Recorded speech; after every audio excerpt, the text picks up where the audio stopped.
September 15, when payments still hadn't been made, Sedote spun a story about the U.S. government seizing the funds. He even sent out a fake email to suppliers, claiming the funds would be released soon. But the truth finally came to light on September 16, 2023. Gregory intercepted an email sent to suppliers by Sedote saying that OFAC had seized the funds and they would be paid on Monday the 18th. Sedote included a screenshot of an email from Regions Bank confirming what he was saying. It was easily discovered that the email from Regions Bank was fake and had been altered by Sedote. He had never sent the money to any suppliers. On September 18, 2023, on a recorded Zoom call, Sedote lied to Gregory, owners of the stadium, and suppliers about OFAC releasing the funds and that he would be sending wire confirmations out to everyone. I just got into Johannesburg this morning. They lost my luggage, so I literally just checked in my hotel about 30 minutes ago. So I just was updating everybody that so my bank, the last email I sent forwarded you basically what's been going on with our wires that have been sent since the 6th.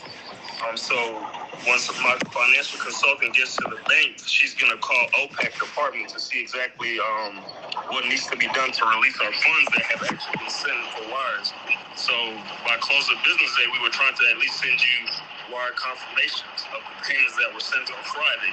So because this is something that has never happened to us before, she's trying to say that we might need, let's say, 24 hours or so. So that was the point of this call, just to say that, hey, I just flew into town. I just got to Johannesburg.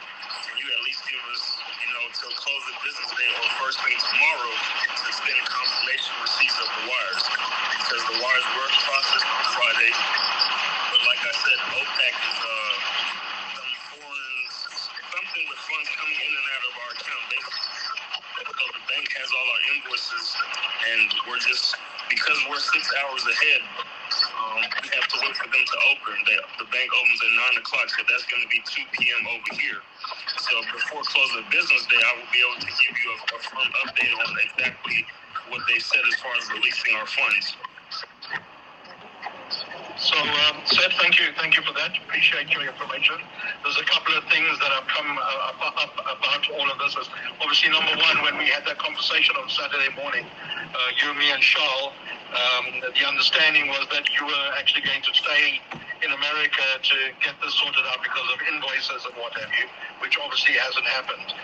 So obviously that is a little bit concerning to see that you are here and not standing in front of the bank. So that is a concern. Because I was not needed. I got clarification that I can go actually here because a lot of Burna's team has also arrived today also. So I could not be in Atlanta if that makes sense. Burna's team is arriving this morning, also this afternoon. So there's no way I could have just been in Atlanta. So my banker did clarify that, hey, I can do all this over the phone because I have to be here when they're arriving also. It would not be right for nobody on our team to have been here. Greg just got out of the hospital this morning.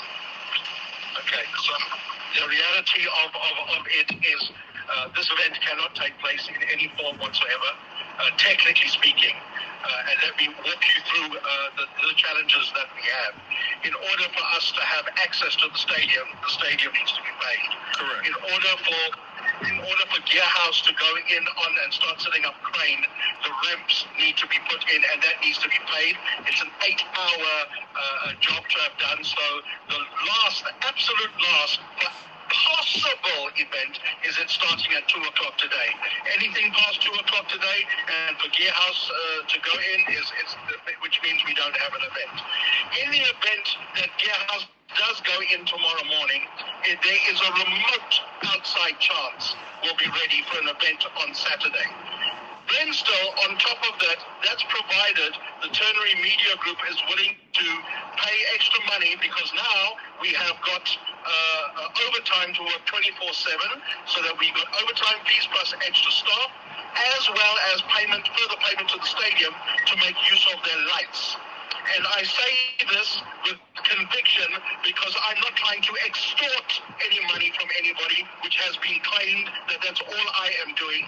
So unfortunately, many of the service providers and suppliers have pulled out of this event, Sid, because of what has been transpired. And unfortunately, I do apologize. I'm remorseful and sympathize with regards to what's happening with OFAC, but this is something that we should have sorted out a week ago, 2 weeks ago, and both the key role players sitting in this room, both Bertie and Charles, and myself as Airlock, to try and present a professional event with standards indicative of what is related in relation to what FNB is about, what Gear House is about, and what South Africa is about. Unfortunately, this event cannot take place. Unless you have a bag of money with you right now so that I can speak to Thomas Ledham to put in the ramp and stadium can be paid, unfortunately, the challenge is this event is not taking place.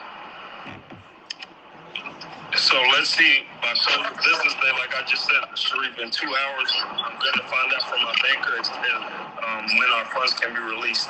If not, I also have somebody that can probably wire funds also from a totally different account. So when you say, as far as taking place a week or two ago, I can't, we did wire the funds on Friday, and we can't foresee that OFAC would have intercepted funds that were being sent to South Africa. That's just the reality of, what's happened. So like I said, if you can give us till close of business day on the technical side so we can see if the funds from our account would be released or have to wire from another account. Again, I sympathize with you, and in order for us to have any form of possible show on Saturday, we need to see funds by 2 o'clock, which is in the next 2 hours. Close of business today means, and let's say you do get the funds, and we've got it by close of business today. Stadium needs to be paid, and VAT needs to be paid for the ramp for Gear House to go in. That needs to happen at 2. If it only happens tomorrow, I guarantee you we will not be ready technically for a show on Saturday. Never mind sound checks or rehearsals on the Friday. Unless I'm incorrect, Charles, if you don't mind jumping in here, sir.